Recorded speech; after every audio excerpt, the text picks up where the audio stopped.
Hey, DianaBanana here. Today we're going to be talking about the Living World Green Celluplus adult guinea pig food. It's advertised as having grain-free nutrition, and of course as consumers we know that even though a food might tell you that it is safe and that it's healthy, that we need to be able to evaluate for ourselves whether or not this is a good product to use. And I'm just going to tell you right off the bat that this is a safe food. I have found it to be quite healthy for my pets, and it has been approved by my veterinarian. Let's dive right in. Let's take a look at the guaranteed analysis. Now this food has 13% protein, 3% fat, and 22% fiber. Now these are acceptable ranges for these nutrients, and it's not too rich for a guinea pig, and it definitely has enough fiber. The other thing to note about this food is that it is Timothy based, so the main grass that they use is Timothy. But in addition to Timothy, this food also uses fescue grass, orchard grass, and smooth brome grass. All of these grasses are safe to use for your guinea pigs, and they add a little bit of variety to your guinea pig's diet. As guinea pig owners, we must carefully watch our guinea pigs' calcium consumption because they really don't need that much calcium in their diet at all. And if they get too much calcium, they are at risk of developing bladder stones, which is very, very dangerous, and you can look on the internet for more information about those. This food does have an acceptable amount of calcium. It is 0.4%, and that is the acceptable maximum. And now we're just going to bring Oxbow into this. When you look at the calcium content in the Oxbow food, you'll see that they don't give you an exact number, they give you a range of numbers for your calcium content.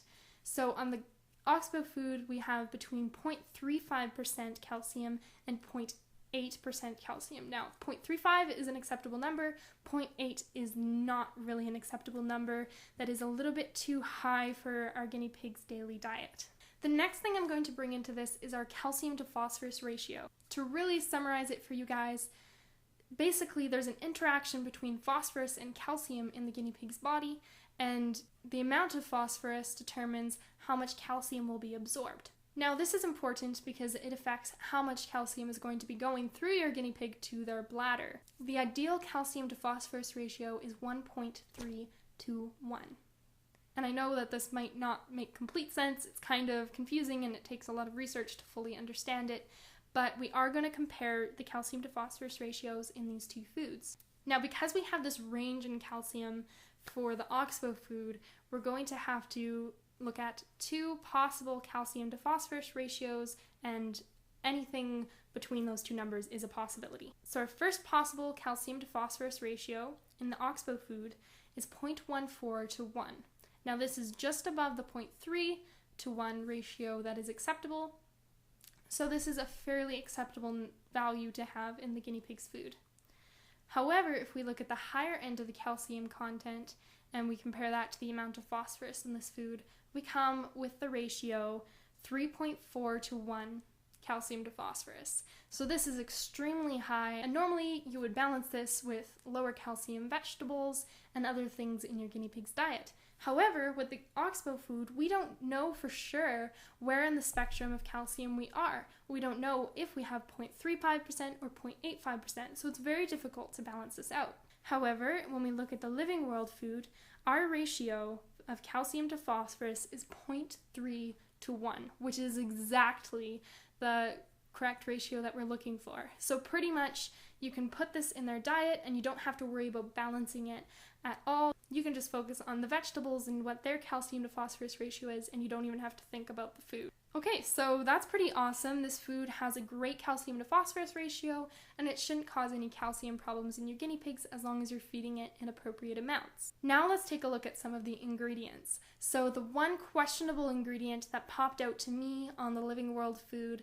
was potato meal. It's very common in pet foods to remove grain products and to add potato instead so that they can be labeled as grain-free, because it's often seen as more acceptable and is more healthy to pet owners.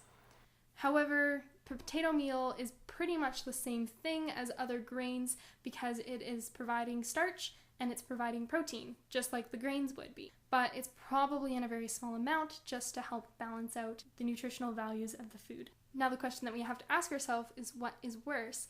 Is it having a grain-free food but having potato added, or having grains in there? When we compare this to Oxbow food, we see that Oxbow has two ingredients that are similar to potatoes, providing the starch and the protein. These two ingredients that they use are wheat middlings and soybean hulls. Now, for me, wheat is not an acceptable part of a guinea pig's diet. I'm not really sure why they would put that in such a healthy food. And soybean hulls is also a pretty low-grade ingredient because, first of all, soybeans do not belong in a guinea pig's diet, and second of all, they're just using the hulls of the soybeans, not even the most nutritious part.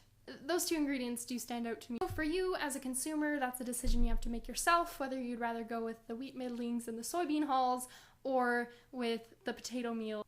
These ingredients are very similar and serve a very similar function, but in the Living World food, by using the potato meal, now they can label it as grain-free. The recommended serving size for pellets is 1/8 of a cup per guinea pig. So if you have a pair of guinea pigs, you would give them a 1/4 cup scoop every day. This goes for both Living World and for Oxbow, and this is just to ensure that they're not getting too much calcium, and really the pellets are just there to add a little bit of supplementation to their diet and to ensure that they're getting adequate amounts of vitamin C and other nutrients. In the down bar, I will link some of my research and a couple of other reviews here on YouTube of this Living World food so you can get a little bit of a different perspective from a different source. I appreciate you guys watching this video. I hope that it did provide some information for you on different guinea pig diets that you can consider as an option. I think that is all. Farewell.